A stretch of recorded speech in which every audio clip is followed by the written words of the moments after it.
Maya Rodriguez clutched her worn paper bag containing half a peanut butter sandwich, the only meal she'd have until tomorrow's breakfast at the shelter. The 7-year-old sat on the cold metal bench in Riverside Park, her thin jacket barely protecting her from the autumn wind, when she spotted the golden retriever limping toward the trash bins. The dog's ribs showed through matted fur, his eyes hollow with the same desperate hunger she recognized in her own reflection.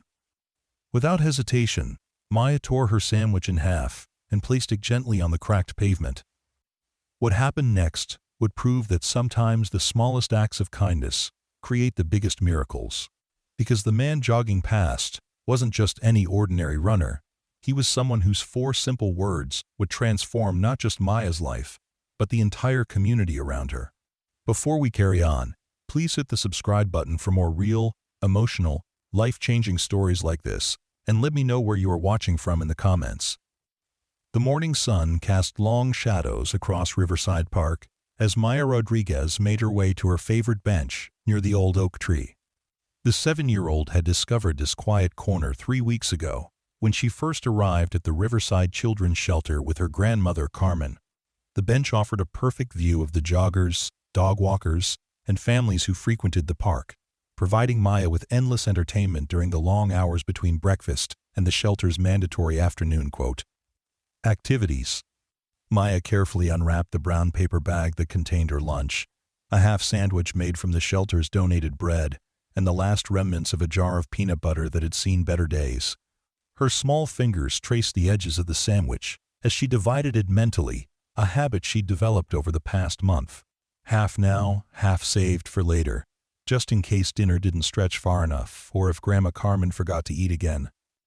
The autumn air carried the scent of fallen leaves and the distant aroma of fresh coffee from the park's small cafe, a luxury that seemed as distant as the moon to Maya. She pulled her oversized jacket tighter around her small frame, the donated garment swallowing her thin shoulders. The jacket had belonged to another child at the shelter, one who had moved on to a permanent home, leaving behind traces of a life Maya could only dream about. As Maya prepared to take her first bite, movement near the trash bins caught her attention. A golden retriever, once magnificent but now reduced to skin and bones, was desperately searching through the scattered garbage. The dog's coat, which should have gleamed like spun gold in the sunlight, was matted and dirty, telling the story of countless nights spent alone on the streets. His movements were careful and calculated, each step revealing the caution of an animal that had learned the hard way that the world could be cruel. Maya's heart clenched as she watched the dog's futile search. She recognized the desperate hunger in his dark eyes, the same hollow desperation she saw in her own reflection each morning in the shelter's communal bathroom mirror. The dog's ribs protruded sharply through his thin coat, and she could see the way he favored his left front paw, suggesting an injury that had never properly healed. Without thinking, Maya stood up from her bench and walked slowly toward the dog.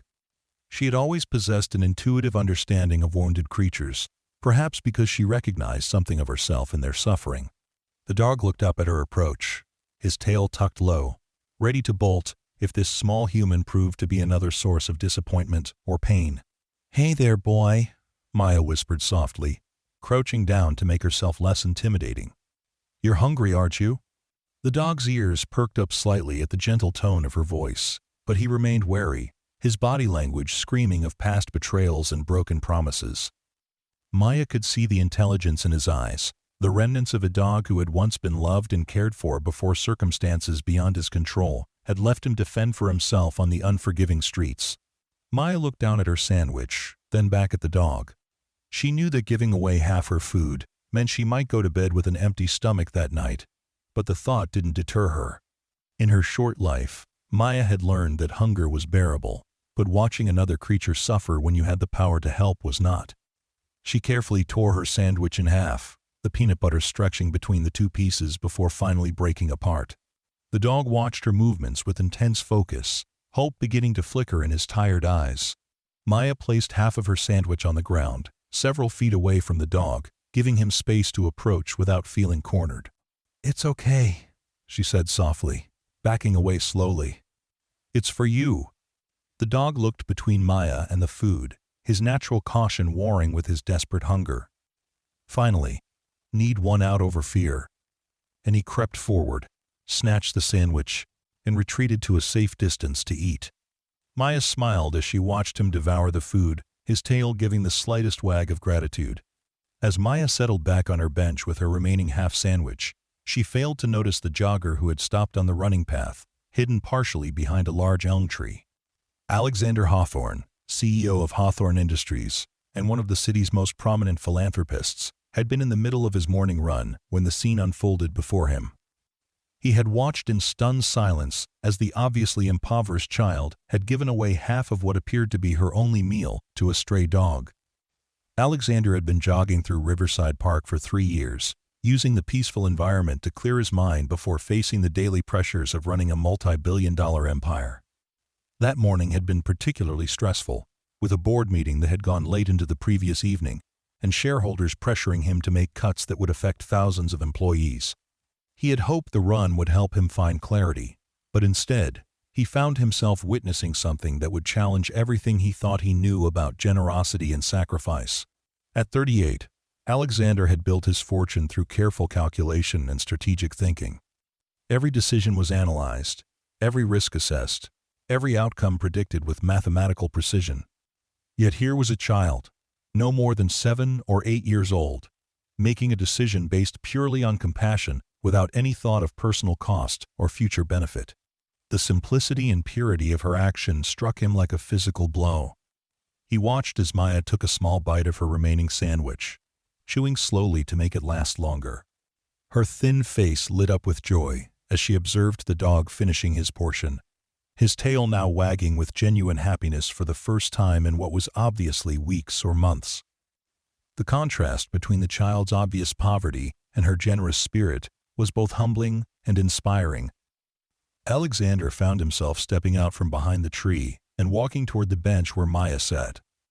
His approach was careful and non-threatening, his years of experience reading people telling him that this child had learned to be wary of adults, particularly those who looked like they had money and power. "Excuse me," Alexander said gently, his voice carrying none of the authority that usually commanded boardrooms and corporate meetings. "I couldn't help but notice what you just did for that dog." Maya looked up at him with large, dark eyes that held far too much wisdom for someone her age. She clutched her remaining sandwich protectively, her body language defensive but not hostile.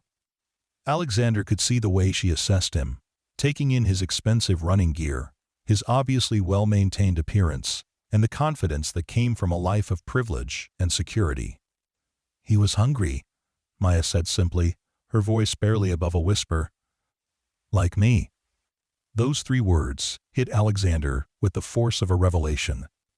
In his world of corporate strategies and market analyses, he had somehow lost sight of the basic human truth that this child understood instinctively, that recognizing suffering in others and responding with whatever resources you have available is not just admirable, it's essential to maintaining your humanity.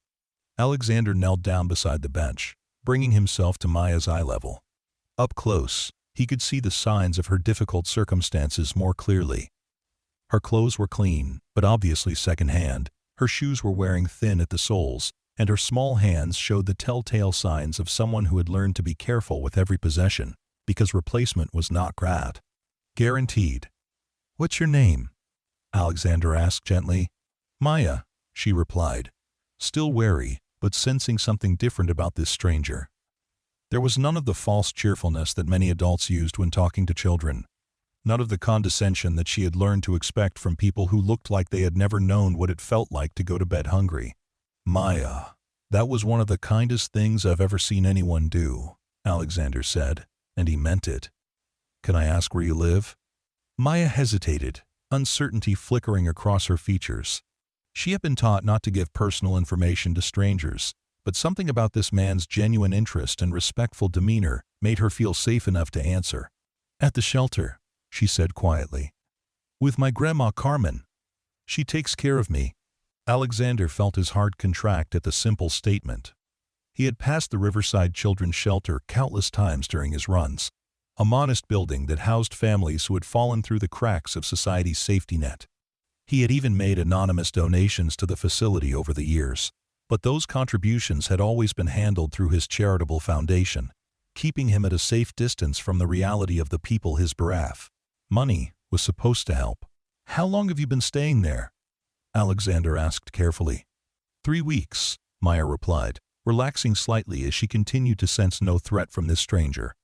"Since Grandma lost her job at the hotel, she says we'll find our own place soon, but I don't mind the shelter. The other kids are nice, and Mrs. Patterson, who runs it, makes really good pancakes on Sundays." Alexander was struck by Maya's acceptance of her circumstances, her ability to find positive aspects in what most people would consider an unfortunate situation. There was no self-pity in her voice, no anger at the unfairness of her situation, just the quiet resilience of someone who had learned to adapt to whatever life presented. The golden retriever had finished eating and was now approaching them slowly, his earlier wariness replaced by cautious hope. Maya extended her hand toward the dog, allowing him to sniff her fingers before gently stroking his matted head. The dog's tail wagged more enthusiastically, and he moved closer to Maya, clearly recognizing her as a source of kindness in a world that had shown him little. "He likes you," Alexander observed, watching the interaction between the child and the animal. "I think he's just grateful for the food," Maya said, but her smile suggested she was pleased by the dog's affection. "I wish I could take him home, but pets aren't allowed at the shelter. I hope he finds his family soon." Alexander looked at the dog more carefully, noting the absence of a collar and the signs of long-term neglect. This wasn't a recently lost pet, but rather an animal that had been surviving on the streets for an extended period. The likelihood of him having a family to return to was minimal, which meant his future was uncertain at best. "Maya, I want to do something for you," Alexander said suddenly, the words coming out before he had fully formed the thought. "Would it be okay if I talked to your grandmother and Mrs. Patterson about helping your family?" Maya's eyes widened with surprise and a hint of suspicion. "Why would you want to help us? You don't even know us." It was a fair question, and one that Alexander wasn't entirely sure how to answer. Why did he feel compelled to help this particular child when he passed dozens of people in need every day without stopping? What was it about Maya's simple act of kindness that had touched something deep inside him? Something that had been dormant for years under layers of corporate responsibility and calculated philanthropy. "Because," Alexander said slowly, searching for the right words, "what you did today reminded me of something I had forgotten.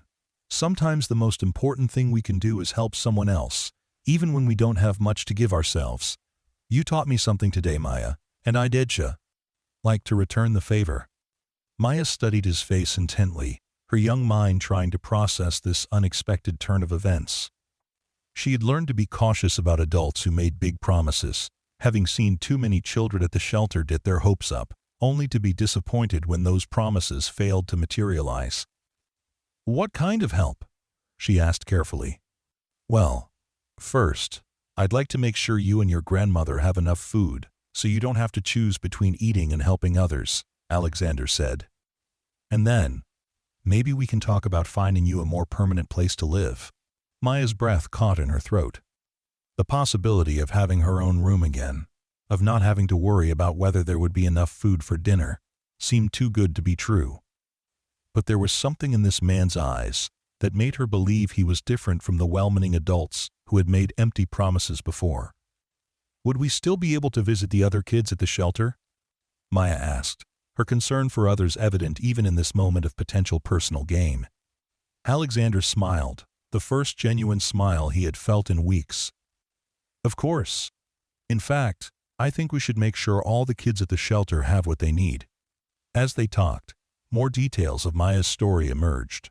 Her parents had died in a car accident 2 years earlier, leaving her in the care of her grandmother, who had been working as a housekeeper at a downtown hotel until budget cuts had eliminated her position.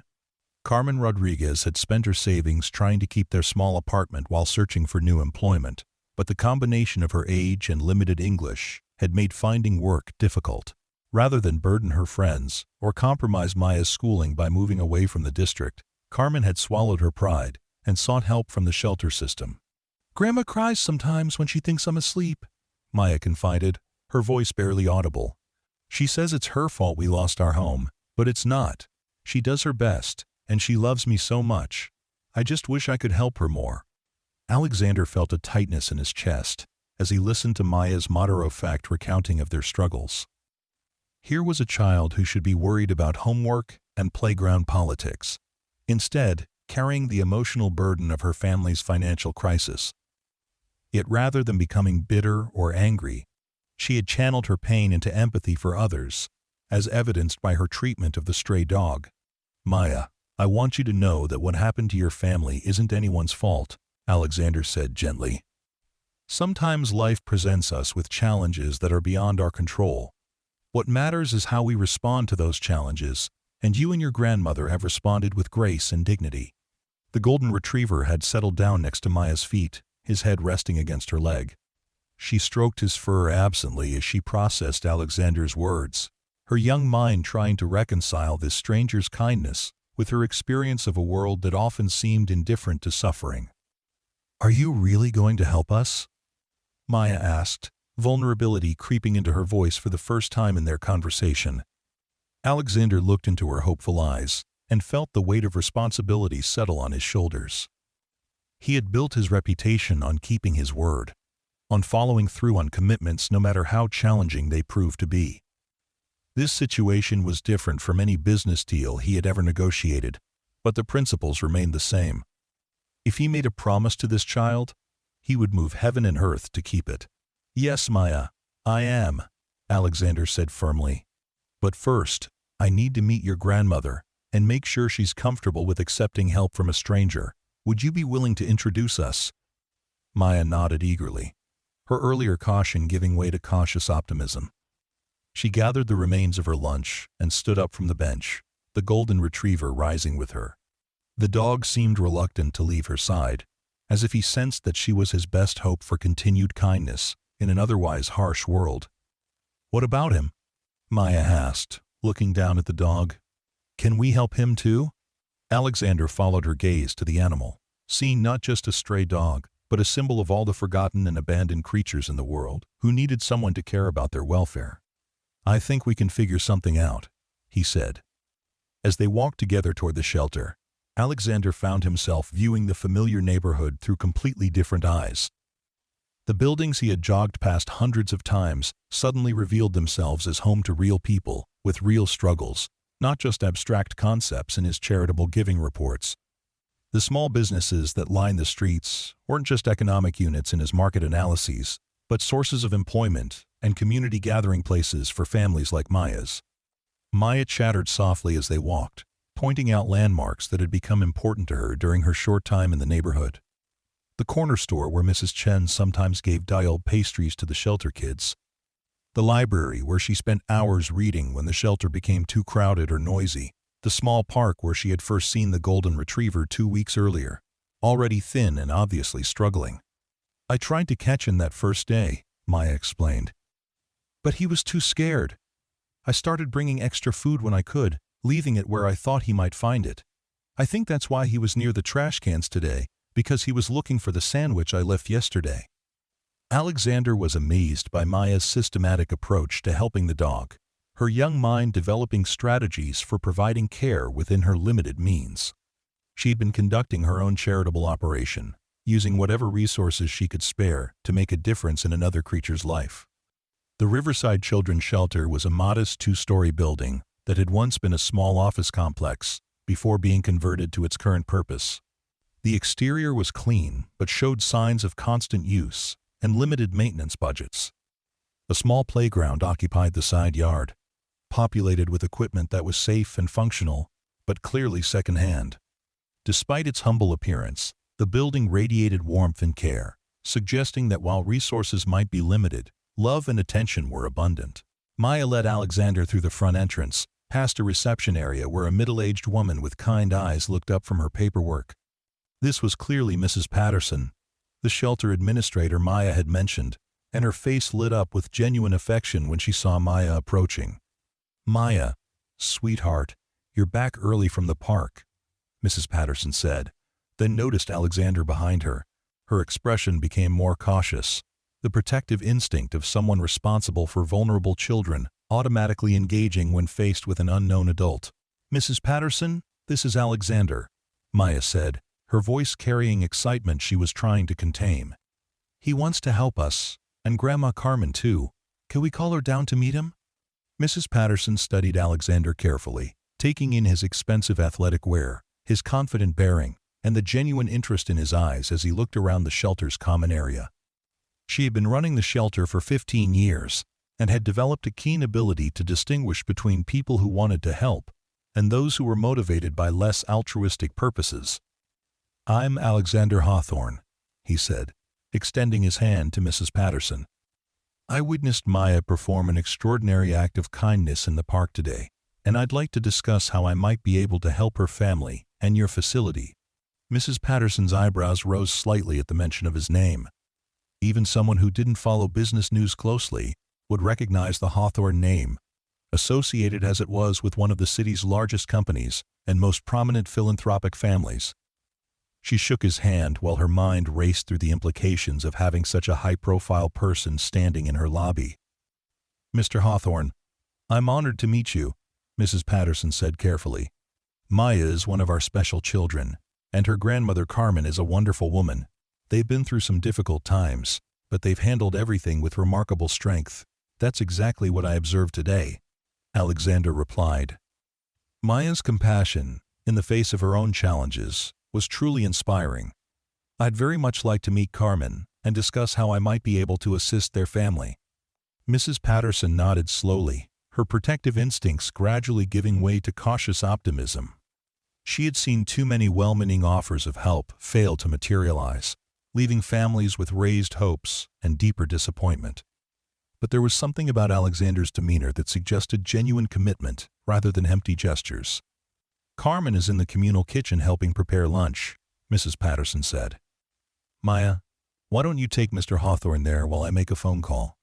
As Maya led Alexander deeper into the shelter, he observed the careful balance between institutional efficiency and homey warmth that characterized the space. The walls were painted in cheerful colors and decorated with children's artwork. The furniture was sturdy and comfortable rather than elegant, and everywhere there were signs of active family life, from toys in quarters to children's books on tables. The communal kitchen was a large, bright space where several adults worked together preparing the midday meal. Alexander immediately spotted Carmen Rodriguez, recognizing Maya's delicate features in the older woman's face. Carmen was chopping vegetables with practiced efficiency, her movements economical and precise, suggesting years of experience in food preparation. Grandma Carmen, Maya called out, her voice carrying across the room. I want you to meet someone. Carmen looked up from her work, her expression shifting to concern when she saw the well-dressed stranger standing beside her granddaughter. Her hands automatically moved to smooth her apron and check her appearance, the automatic response of someone who had spent years working in service positions where first impressions mattered. Carmen Rodriguez, she said in accented English, extending a hand that showed the calluses and scars of decades of hard work. You are a friend of Maya's? Alexander Hawthorne, he replied, taking her hand gently. I just met Maya in the park, where I witnessed her sharing her lunch with a hungry dog. Her kindness moved me deeply, and I hoped we might talk about how I could help your family. Carmen's eyes widened slightly at his name, and Alexander could see her mind processing the same recognition that Mrs. Patterson had shown. But rather than excitement, Carmen's expression showed wariness and a hint of embarrassment. She was clearly struggling with the idea of accepting charity from someone so far above her social station. We are grateful for your interest, Mr. Hawthorne, Carmen said carefully, but we do not want to be a burden to anyone. We are working to improve our situation, and Maya and I are managing well enough. Alexander admired Carmen's dignity and independence, recognizing the pride that made accepting help difficult even when it was desperately needed. He had encountered similar attitudes in his business dealings, understanding that maintaining self-respect was often more important than practical considerations. Mrs. Rodriguez, I hope you'll allow me to explain why this isn't charity, but rather an investment, Alexander said. Today Maya taught me something valuable about generosity and compassion. I'd like to offer her and you opportunities that would allow you to build a better future while also helping others who are in similar situations.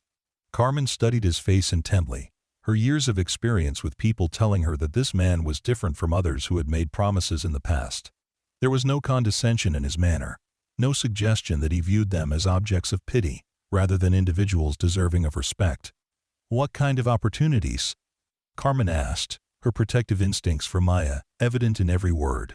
Alexander had been forming a plan even as they walked from the park to the shelter, his business mind automatically identifying ways to create sustainable solutions rather than temporary fixes. "I'd like to offer you a position with my company's community outreach program, working with families who are transitioning from temporary housing to permanent homes. Your experience and bilingual skills would be invaluable, and the position would provide health insurance and other benefits." Carmen's breath caught in her throat. A steady job with benefits had been her primary goal for months, but the combination of her age and the economic downturn had made such positions seem impossibly out of reach. "And for Maya," Alexander continued, "I'd like to establish an educational fund that would ensure she can attend college when the time comes, regardless of your family's financial situation. But more immediately, I'd like to help you find suitable housing so Maya can have the stability she deserves." Maya had been listening to the conversation with wide eyes, hardly daring to believe that her simple act of kindness could have led to such life-changing possibilities. The golden retriever, who had followed them into the shelter and was now lying quietly at Maya's feet, seemed to sense the importance of the moment, his intelligent eyes moving between the adults as they talked.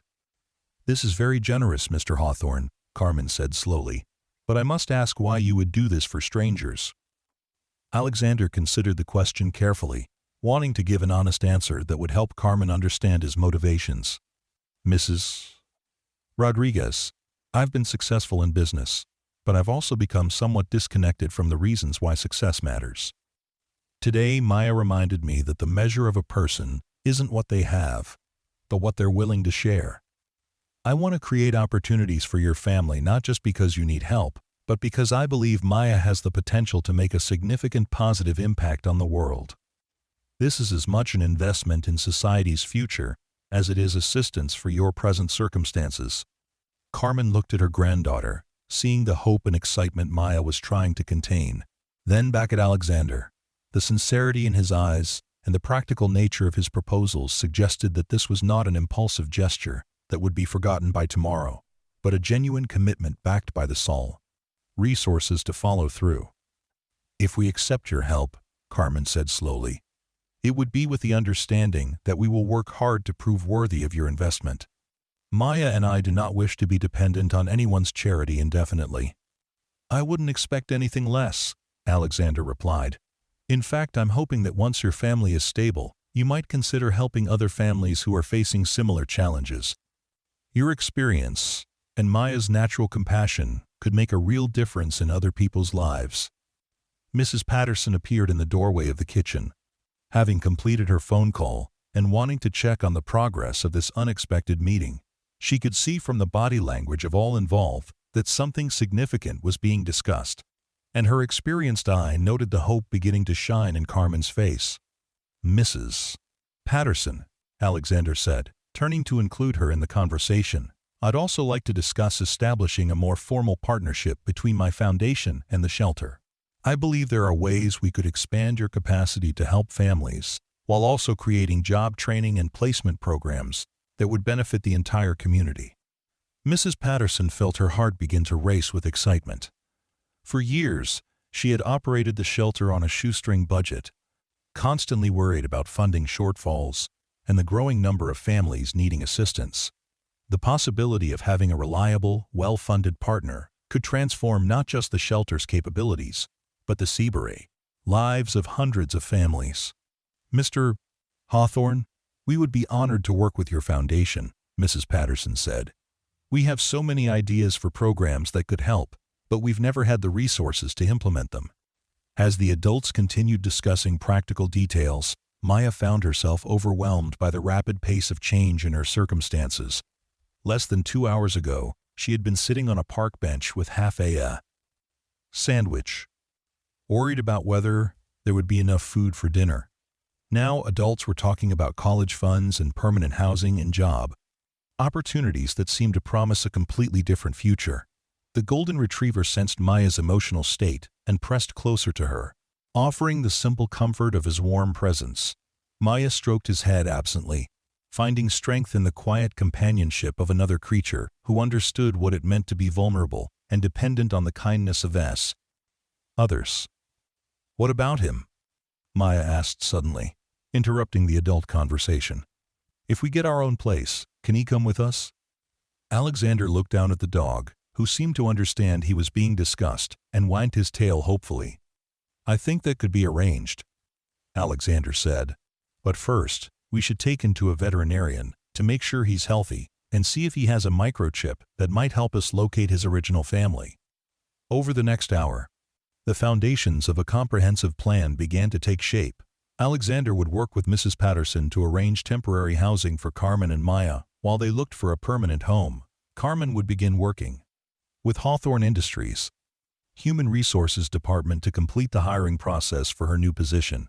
Maya would continue attending her current school to maintain stability while the family transitioned to their new circumstances. But, beyond the immediate practical concerns, something more profound was happening. Alexander found himself energized and focused in a way he hadn't experienced in years. His business acumen channeled towards solving human problems, rather than maximizing profit margins.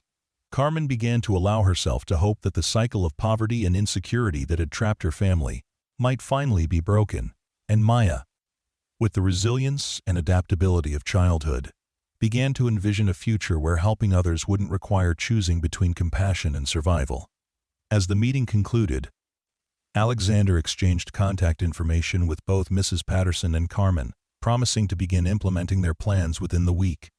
The golden retriever, whom Maya had decided to call Hope, would spend the night at a local veterinary clinic where he would receive medical care and be scanned for identification chips.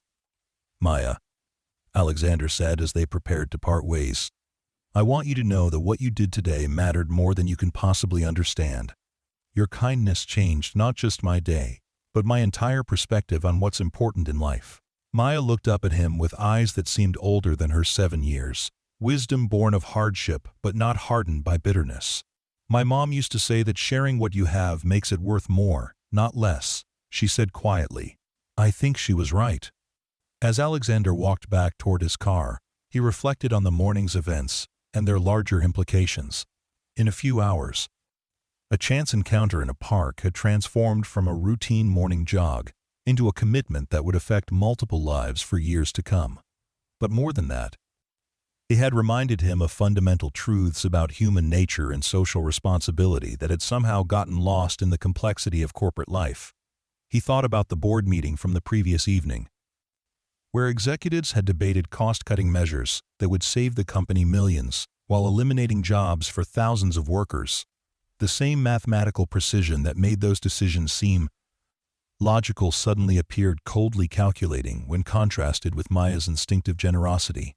Perhaps there were ways to structure business operations that considered human costs alongside financial ones. Approaches that created value for communities, rather than simply extracting it. Carmen spent the afternoon in a state of cautious excitement, hardly daring to believe that their circumstances might actually improve. She had learned through years of disappointment to guard against hope. But something about Alexander's methodical approach and obvious resources suggested that this time might be different. As she helped prepare dinner for the shelter families, she found herself imagining having her own kitchen again. Being able to cook Maya's favorite meals without worrying about using more than their fair share of communal resources. Maya returned to the park that evening with a small bag of leftover dinner rolls, hoping to find other stray animals who might benefit from the same kindness she had shown Hope. She discovered a thin cat hiding under a picnic table and carefully placed some food where the animal could reach it safely. The simple act felt natural and right, confirming her growing understanding that having more resources would mean being able to help more creatures rather than simply living more comfortably herself. 3 days later, Alexander returned to the shelter with a small moving truck and a team of volunteers from his company. True to his word, he had arranged temporary housing in a furnished apartment complex that catered to families in transition, complete with utilities, internet access, and a small yard where Hope could run and play. The veterinary examination had revealed no microchip or identification, and Hope's condition suggested he had been living as a stray for several months, making it unlikely that anyone was searching for him. Carmen's first day at Hawthorne Industries was both overwhelming and exhilarating. Her role involved visiting families in temporary housing situations, helping them navigate social services, connecting them with job training programs, and providing the kind of practical support that only someone who had experienced similar challenges could offer. Her supervisor, a woman named Patricia Williams, who had started the community outreach program 5 years earlier, was impressed by Carmen's combination of empathy and practical knowledge. "We've been needing someone with your background for months," Patricia explained as she gave Carmen a tour of the office. "Too many of our well-meaning programs failed because they were designed by people who had never actually experienced housing insecurity or unemployment. Your perspective will help us create solutions that actually work for the families we're trying to serve." Maya's transition to having her own room again was smoother than Carmen had expected. Rather than becoming possessive of her new space and belongings, Maya seemed to view them as resources that could be shared with others when appropriate. She invited children from the shelter to visit and play in the small yard, sharing her toys and books with the same generosity she had shown the hungry dog in the park. Hope's integration into their family was seamless, as if he had always belonged with them. The veterinarian had determined that he was approximately 3 years old and in good health despite his period of malnutrition. With regular meals, medical care, and abundant affection, his coat began to regain its lustrous golden color, and his personality emerged as playful, intelligent, and deeply loyal to Maya. Alexander found himself visiting the family regularly, initially to check on their adjustment, but increasingly because their company provided a perspective and sense of purpose that had been missing from his life. Maya's questions about his work led to conversations about pain, business ethics, and social responsibility that challenged him to examine his company's practices from new angles. Carmen's insights into the challenges facing working families informed policy discussions at the EBS corporate level, leading to changes in employee benefits and community investment strategies. 6 months after their first meeting, Alexander established the Maya Rodriguez Foundation, a nonprofit organization focused on connecting children in crisis with educational opportunities and support systems. Maya, now 8 years old and thriving in her stable housing situation, served as the A Foundation's youngest advisor, helping to design programs from the perspective of someone who understood both the challenges and the resilience of children facing adversity. Foundation's first major initiative was a partnership with the Riverside Children's Shelter to create an on-site learning center where children could receive tutoring, computer training, and college preparation services. Mrs. Patterson was hired as the center's director, her years of experience with vulnerable families making her the ideal person to oversee programs designed to break cycles of poverty through education. Carmen's success in her new role led to a promotion within BAC. 6 months, and she began supervising a team of family advocates who worked throughout the city's temporary housing facilities. Her combination of personal experience and professional training made her exceptionally effective at connecting with families in crisis, and her bilingual abilities allowed the program to serve the city's growing Latino population more effectively. Maya's academic performance flourished in the stability of permanent housing and consistent nutrition. Her teachers noted not just improved test scores, but a confidence and leadership ability that set her apart from her peers. She organized food drives for local animal shelters, led classroom discussions about poverty and homelessness, and began writing a blog about her experiences that attracted attention from other children facing similar challenges. But perhaps the most significant change was in Alexander himself. The encounter with Maya had reawakened a sense of social responsibility that had been dormant during his climb to corporate success. He began restructuring his business practices to prioritize long-term community benefit alongside short-term profit, implementing policies that provided living wages, comprehensive benefits, and job training programs for employees at all levels. The board meeting that had troubled him on the morning he met Maya took on new significance as he realized that the proposed layoffs would affect families like Carmen and Maya's. Instead of simply cutting costs, Alexander proposed restructuring that would maintain employment while improving efficiency through better training and technology integration. The approach, required larger, upfront investments, but promised greater long-term sustainability for both the company and the community. 1 year after their first meeting, Alexander invited Maya and Carmen to attend the annual Hawthorne Industries shareholders meeting, where he planned to announce a major shift in the company's mission statement. Maya, now 9 years old and articulate beyond her years, had helped him draft portions of his speech that addressed the relationship between corporate success and social responsibility.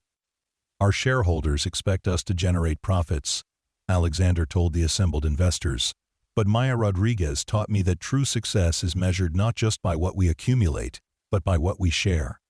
Companies that invest in their communities create more sustainable long-term value than those that prioritize short-term gains at the expense of social stability." The announcement of the company's new community investment initiatives, totaling $50 million over 5 years, was met with mixed reactions from shareholders. Some questioned the financial wisdom of such large charitable commitments, while others recognized the potential for positive publicity and community goodwill to enhance the company's brand value and market position. Maya, sitting in the front row with Carmen and Mrs. Patterson, listened to Alexander's speech with a sense of wonder at how far their lives had traveled from that morning in the park. She thought about Hope, who was now a certified therapy dog visiting children in hospitals and shelters, bringing the same comfort to other vulnerable souls that he had found in her kindness. She thought about the dozens of families who had been helped by the foundation that bore her name, and the hundreds more who would benefit from Alexander's expanded corporate philanthropy. But most of all, she thought about the lesson her mother had taught her about sharing, making things worth more rather than less. The half sandwich she had given to a hungry dog had somehow multiplied into opportunities and resources that benefited an entire community, proving that generosity was indeed an investment that generated returns far beyond anything that could be calculated in purely financial terms. The golden retriever who had started this chain of events was now lying contentedly in the family's backyard, his coat gleaming in the afternoon sun as he watched Maya practice reading aloud for her upcoming presentation to a group of elementary school students about kindness and community service. Hope's transformation from a starving stray to a beloved family member and therapy animal served as a living symbol of the power of compassion to create positive change in the world. Carmen had begun teaching ESL classes at the community center in the evenings, using her own experiences to help other immigrant families navigate the challenges of building new lives in a different culture. Her students often brought their children to class, and Maya would help with childcare while the adults studied English grammar and job interview skills. The intergenerational connections formed in these sessions created informal support networks that strengthened the entire neighborhood. Mrs. Patterson's expanded shelter programs had reduced the average length of stay for families by 40%, as improved job training and placement services helped parents find stable employment more quickly. The Learning Center had become a model for similar facilities in other cities, with delegations of social workers and administrators visiting regularly to study their methods and adapt them for their own communities. Alexander's personal transformation was evident to everyone who knew him. Colleagues noticed that he approached business decisions with a broader perspective, considering impacts on employees, customers, and communities alongside traditional financial metrics. His leadership style became more collaborative and empathetic, reflecting the lessons he had learned from observing Maya's natural compassion and Carmen's quiet dignity in the face of adversity. 2 years after their first meeting, Alexander received an invitation that surprised and delighted him. Maya, now 10 years old and in 5th grade, had been selected to speak at a national conference on child welfare and poverty reduction. She wanted Alexander, Carmen, and Mrs. Patterson to attend as her guests, acknowledging the role each had played in her journey from a homeless child, sharing her lunch with a stray dog, to a young advocate for social justice. Maya's speech to the conference delegates was simple but powerful, focusing on the idea that everyone has something valuable to share, regardless of their circumstances. She spoke about the importance of seeing beyond appearances, to recognize the humanity and potential in every person, and the way small acts of kindness can create ripple effects that transform entire communities. When I gave half my sandwich to Hope, I wasn't trying to change the world, Maya told the audience of social workers, politicians, and philanthropists. I was just trying to help one hungry dog. But that one small act connected me with people who could help my family. And together, we've been able to help lots of other families. I learned that kindness is like planting seeds. You never know how big the tree will grow or how much shade it will provide for other people. The standing ovation that followed her speech lasted for several minutes, but Maya was most pleased by the tears she saw in Alexander's eyes and the proud smile on Carmen's face. After the conference, several organizations approached the Maya Rodriguez Foundation about partnerships and expanded programming, promising to multiply the impact of their work even further. Hope, now a veteran therapy dog with official certification and identification tags, had become something of a celebrity in his own right. Local news stations had featured stories about his transformation from stray to service animal, and his visits to children's hospitals and nursing homes were eagerly anticipated by patients and staff alike. His calm demeanor and intuitive understanding of human emotions made him particularly effective at providing comfort to people experiencing trauma or loss. The original Riverside Park bench where Maya and Alexander had first met became an unofficial landmark, visited by families participating in foundation programs and community members who had heard the story of how a child's simple act of kindness had sparked a movement of positive change. The city eventually installed a small plaque near the bench, reading, "In recognition of the power of compassion to transform communities," though most visitors understood the deeper story it represented. Carmen's career continued to flourish as she developed expertise in family services and community development. She completed a certification program in social work and began supervising a regional network of family advocates, her influence extending far beyond the single city where their journey had begun. Her presentations at professional conferences drew standing room-only crowds, eager to learn from someone who had experienced poverty firsthand and dedicated her career to helping others escape similar circumstances. Maya's academic excellence continued throughout elementary school, but her teachers were most impressed by her leadership abilities and commitment to service. She organized school-wide charity drives, mentored younger students who were struggling academically or socially, and began writing a regular column for the local newspaper about issues affecting children and families in poverty. Alexander's company became a model for corporate social responsibility, with business schools using Hawthorne Industries as a case study in sustainable community investment strategies. The company's financial performance actually improved as employee satisfaction increased, and community goodwill translated into customer loyalty and positive brand recognition. Other executives began adopting similar approaches, creating a ripple effect throughout the business community. The Maya Rodriguez Foundation expanded its reach nationally, establishing learning centers in 12 cities and developing online resources that could be accessed by children and families anywhere in the country. Maya, now 11 years old, participated in the Foundation's strategic planning meetings, her perspectives as someone who had experienced homelessness, providing valuable insights into program design and implementation. On the third anniversary of their first meeting, Alexander organized a celebration at Riverside Park, inviting all the families who had been helped by the various programs that had grown out of Maya's simple act of kindness. The gathering included former shelter residents who now owned their own homes, children who had received scholarships to attend college, adults who had found stable employment through job training programs, and community members who had been inspired to start their own charitable initiatives. Maya, now a confident public speaker despite her young age, addressed the crowd gathered around the memorial bench.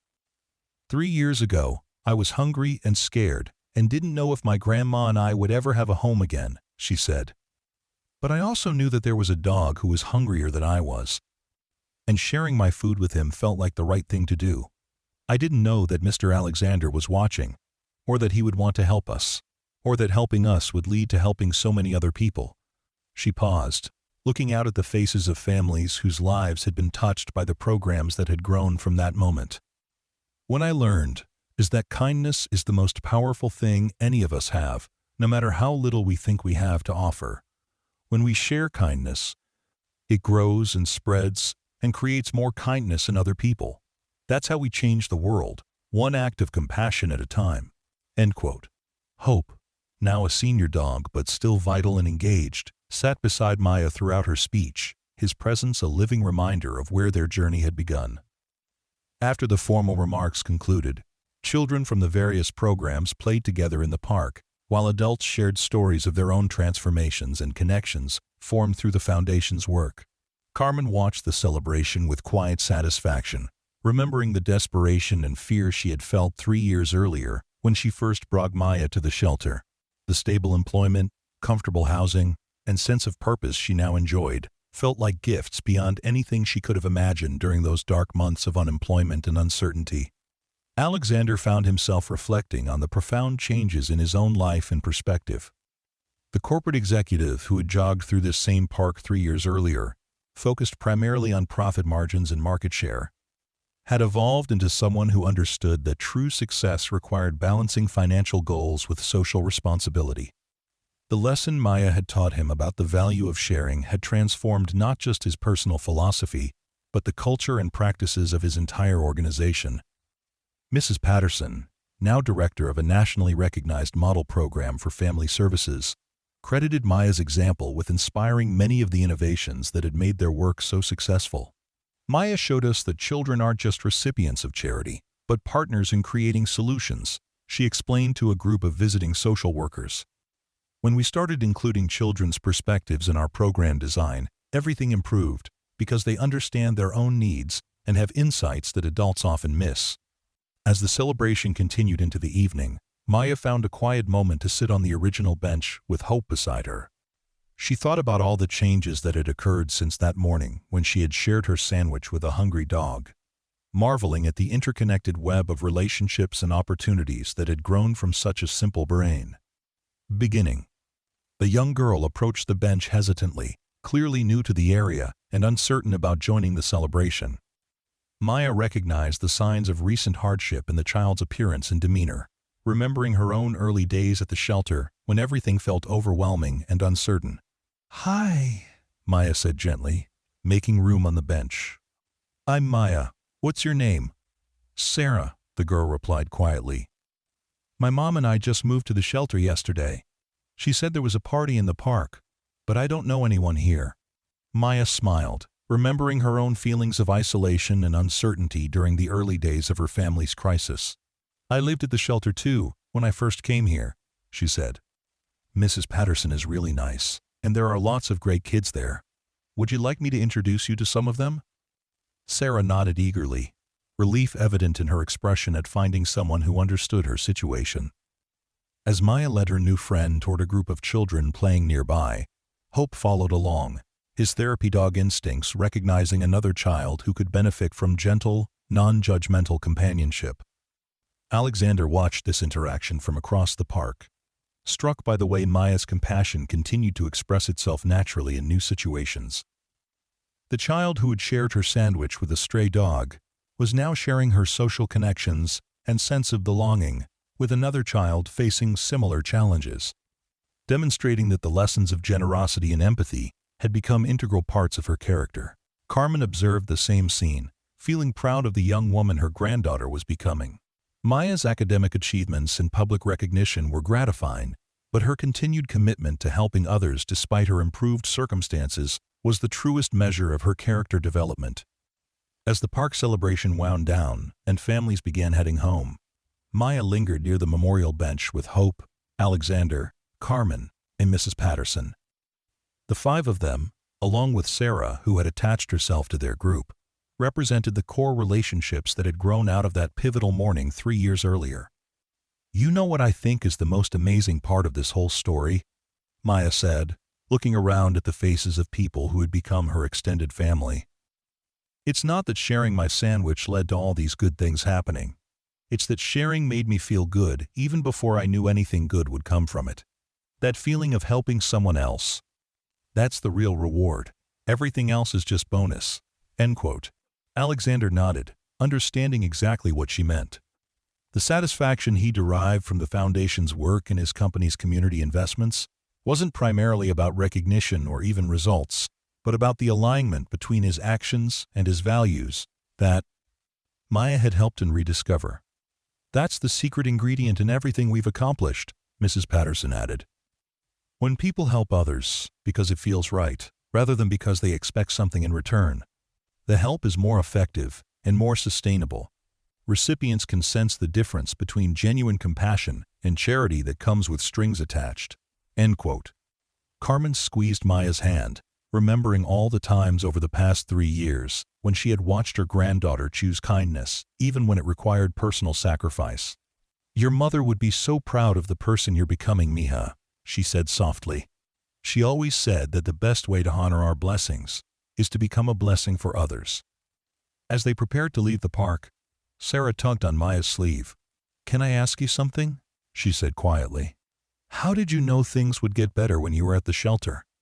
Maya considered the question carefully, remembering her own fears and uncertainties during those difficult weeks. "I didn't know they would get better," she said honestly.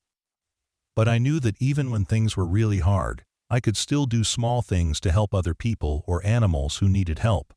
And doing those small things made me feel stronger and more hopeful, even when I didn't know what was going to happen next." Sarah nodded solemnly, processing this wisdom from someone who had walked the same path she was just beginning. "Maybe I can find ways to help too," she said thoughtfully. "I'm sure you can," Maya replied with a smile. "And if you want, I can help you think of ideas. Tomorrow is Saturday, and I usually come to the park to look for any animals that might need food or help. You could come with me if you want." The invitation sparked excitement in Sarah's eyes, offering her both a concrete activity to look forward to and the beginning of a friendship that could provide support during her family's transition. Alexander, observing this exchange, was reminded once again of Maya's intuitive understanding of how to help others while empowering them to help themselves. As the group finally left the park, walking together toward the shelter and the various homes they now occupied, Alexander reflected on the profound ripple effects that continued to emanate from Maya's simple act of sharing her lunch with a hungry dog. The immediate beneficiaries had been Maya's family and Hope, but the expanding circles of impact now included hundreds of families, dozens of organizations, and thousands of community members who had been touched by the programs and initiatives that had grown from that moment. But perhaps most importantly, the story had demonstrated that transformation was possible at any stage of life, and from any starting point. Maya had learned that her circumstances didn't define her capacity for compassion. Carmen had discovered that her struggles could become sources of strength for helping others. Alexander had realized that success without social responsibility was ultimately hollow. Mrs. Patterson had seen that innovative approaches to social problems could emerge from listening to those most affected by those problems. The golden retriever, who had unknowingly catalyzed this chain of positive change, continued to serve as a therapy dog, bringing comfort to children and adults facing their own challenges. His transformation from abandoned stray to beloved family member and certified service animal symbolized the potential for renewal and purpose that existed even in the most desperate circumstances.